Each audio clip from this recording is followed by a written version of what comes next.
Hello दोस्तों, नमस्कार। Master technician channel में आपका बहुत बहुत स्वागत है।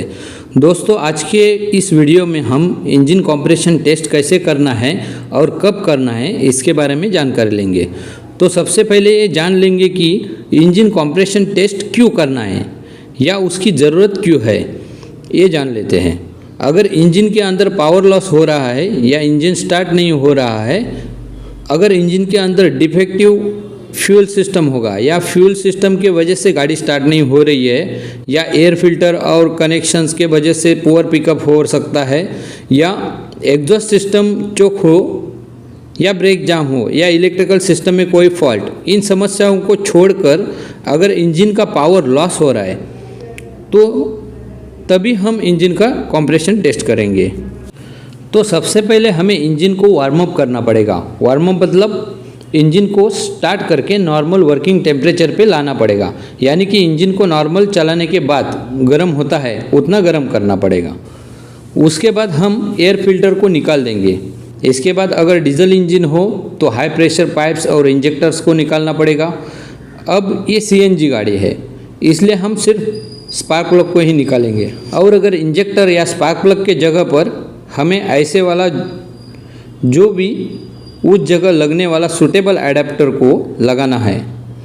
ये एडाप्टर लगाने के बाद उसके ऊपर हमें इस कंप्रेशन टेस्टर का, या अपनी भाषा में उसे कंप्रेशन गेज बोलते हैं, इस कंप्रेशन गेज को हमें लगाना है और इंजन को क्रैंक करेंगे। उस समय ये भी ध्यान में रखना चाहिए कि गाड़ी की बैटरी फुल चार्ज हो और इंजन क्रैंकिंग के समय इंजन अच्छे से रोटेट होना चाहिए, यानी कि कम से कम 200 आरपीएम तक इंजन घूमना चाहिए। क्रैंक करते समय इस गेज के अंदर के कांटे के ऊपर ध्यान देना है। ये सुई जितना प्रेशर है उतने बार के यहाँ तक ये सुई जाकर रुकेगी। जहाँ पर रुकेगी वहाँ का हमें रीडिंग नोट करके रखना है। उसके बाद इस गेज को वापस 0 पे रीसेट करना है। ऐसे ही दूसरे बचे हुए सिलेंडर को भी हमें चेक करना होगा और रीडिंग नोट करके रखना है। सभी सिलेंडर का रीडिंग सेम मिलना चाहिए। प्लस माइनस आगे पीछे 1.5 बार तक चलता है। अगर कोई सिलेंडर में इससे ज़्यादा वेरिएशन या फ़र्क हमें दिखाई दे तो समझना है कि कुछ अंदर गड़बड़ है।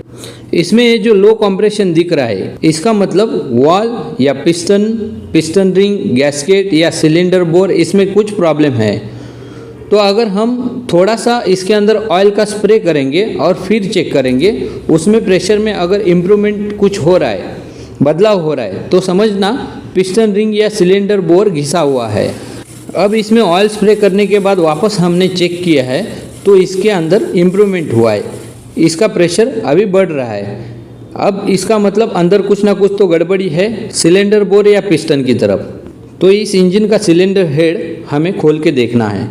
अब खोलने के बाद देखेंगे तो इसके हेड के अंदर कुछ प्रॉब्लम नहीं लग रहा है।